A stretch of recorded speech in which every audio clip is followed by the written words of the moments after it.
The Iran war has delivered the most severe economic shock to the UAE in decades, and the numbers are staggering.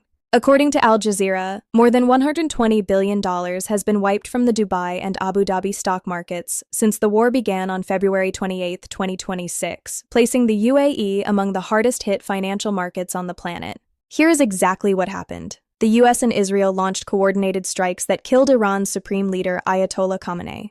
Iran responded with hundreds of missile and drone attacks directly targeting the UAE. According to Fortune and Bloomberg, Dubai's main airport was struck and shut down completely on March 1st. Hotels, Amazon data centers, and civilian areas across both cities were hit. In response, according to Bloomberg, UAE regulators made a historic decision. They shut down both the Abu Dhabi Securities Exchange and the Dubai financial market for 2 full days, March 2nd and 3rd. According to Al Jazeera, this was the first wartime market closure in UAE history, a move that had never happened before, not even during prior regional conflicts when Israel only modified trading hours. When markets reopened on March 4th, according to CNBC, Dubai's benchmark index crashed 4.7% in a single session, its worst day since May 2022, while Abu Dhabi fell 1.9% and the Nasdaq UAE 20 dropped 4.4%. CNBC reported that state-owned Emirates NBD fell 5.2%. Air Arabia dropped 5% as thousands of flights were grounded, and insurers fell nearly 9 to 10%. Over the full month, according to Al Jazeera, Dubai plunged 16% and Abu Dhabi slid 9%.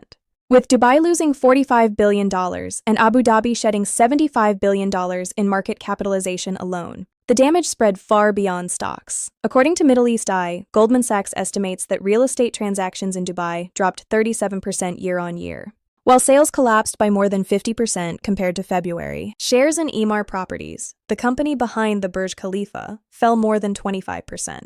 Reuters reported that some Dubai properties are now being sold at discounts of 10 to 15% by owners seeking a rapid exit. According to CNBC, analysts at Citi specifically warned that Emaar and Abu Dhabi developer Aldar faced the biggest risk to earnings. While lenders Emirates NBD and Kuwait's NBK had the largest downside in the banking sector, aviation took a direct hit too. According to Middle East Eye, over 18,400 flights were canceled in the past month alone. Dubai International Airport, the world's busiest for international passengers handling 95 million passengers annually, suffered damage and shut down on March 1st. According to Al Jazeera, tourism and travel contribute $70 billion to the UAE economy, accounting for 13% of GDP. That entire sector is now severely disrupted. According to CNBC, Dubai's government has been scrambling to protect its reputation as a safe haven for wealthy foreigners. Dubai police threatened to arrest social media influencers sharing footage contradicting official statements. According to Middle East Eye, at least 70 UK nationals have already been arrested for filming Iranian attacks. A move analysts warn risks further damaging Dubai's global image and accelerating capital flight. Now, what do the analysts say? According to CNBC, Citi warned the escalation could have a profound and potentially long-lasting impact on the MENA region. According to Middle East Eye, Morgan Stanley noted that the UAE accounts for roughly half of all luxury goods sales in the Middle East, and that entire pipeline is now at risk. Citi now projects Dubai's population growth at just 1% this year, well below the recent 4% trend. However, according to AGBI, a Dubai-based portfolio manager at Azimut Middle East said, quote, "Most blue chips are down 15 to 20%, so the economic impact is now more or less priced in." Markets actually rebounded 2% this week on ceasefire signals, exactly matching yesterday's Trump announcement.